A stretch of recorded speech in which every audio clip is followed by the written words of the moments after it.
The Los Angeles area has entered its third straight day of battling multiple out-of-control wildfires. It is being called the biggest fire catastrophe ever in the region. Estimates of damage are in the billions, with some as high as $50 billion US. Some insurers have already reduced exposure to the California market due to the potential for fires and other natural disasters. State Farm and Allstate have pulled back, for example. Many of these losses, thus, may not be insured. We're joined now by Patrick Douville, Vice President of Global Insurance and Pension Ratings at Morningstar. Thanks very much for coming on the show. Thanks for having me, Andrew. Start off with this question of insurers pulling out of the state. Some have already decided we just can't make money on this risk. Yeah, that's right. And I think, one thing to point out is that the California insurance market, property market for insurance is regulated, and the price increases that insurers can put through, and also their ability to renew or not renew coverage is affected by those regulation, and that is one of the reasons that these insurers have decided to and we say exit, but it's actually stop the issuance of new policies. Existing policies, some of them are being renewed, and some of them aren't. I mean, it's too early to say, I know, but you reckon that the insurers, though, who do have policies in place are facing substantial losses here, potential losses? That's right. I think the insured losses, which is a smaller number than what you quoted, at the beginning, talking about overall losses, but even the portion of the losses that is insured is expected to be a record number. We were estimating 8 billion or above, and now we're seeing numbers that are even larger than that, up to 20 billion for insured losses, given the extent of the damage and the sort of the ongoing situation. I mean, you think that it's not going to it'll be a manageable impact on major property insurers active in that market, and it's manageable for the global reinsurance industry, which has taken on some of the risk? Yeah, I think so.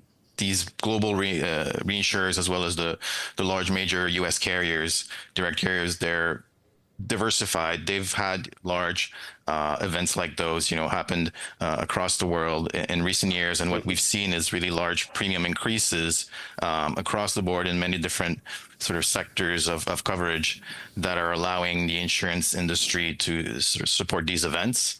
Now, it doesn't mean that, in more targeted specific areas, there's not going to be issues with, providing coverage, because it still has to be done profitably. Yeah, it sounds like a real dilemma. I think there have been suggestions that the state government might have to get involved in providing coverage or helping to backstop coverage. Yeah, there is something called the FAIR plan in California that is designed to provide coverage to those that cannot get private coverage. Now, this FAIR plan is restricted in the total value of the coverage, and is meant as a last resort. And ultimately, it redistributes the losses to the whole insurance industry. So it only works when, it's a small portion of homes that are going to be insured under this plan. But I was reading that they're up to something close to 500 billion now of coverage provided through that plan, and that it's sort of almost doubled, in the last 2 years or so. So that solution that they have right now is probably not going to be sustainable, especially if those major carriers walk away from the market. So the problem here is that essentially rates do need to go up, economically speaking?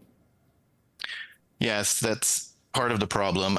I also, wonder if we're not starting to see with fire a bit of a similar situation to flooding insurance, where it's really certain properties that are close to bushland or forested areas that are going to be hit every time by those fires, not necessarily every year, but maybe every 5 years, maybe every 10 years. So those properties become really problematic to insure, because for insurance to work, it needs to be random. It needs to be spread across a big pool of risks. And if it's always the same properties that are getting hit, it will be very difficult to insure those properties.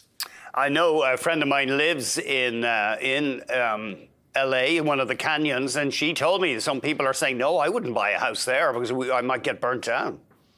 Yeah, and in a way I think it's almost a positive in the sense that this conversation needs to happen to home buyers. They need to be aware that the insurance will be very expensive, and that when they buy the house, there's that big carrying cost, and potentially it could affect the value of the house. So you need to be aware of those risks when you purchase your property. I think for some existing homeowners that have been in those homes for a long time, the carrying cost can become so huge that it becomes unaffordable to even stay in their home, and that's obviously very very sad. But there's no obvious solution. Yeah, it's interesting. Some people just taking the risk. I suppose they feel they have no choice in going uninsured. Yeah, either uninsured or underinsured.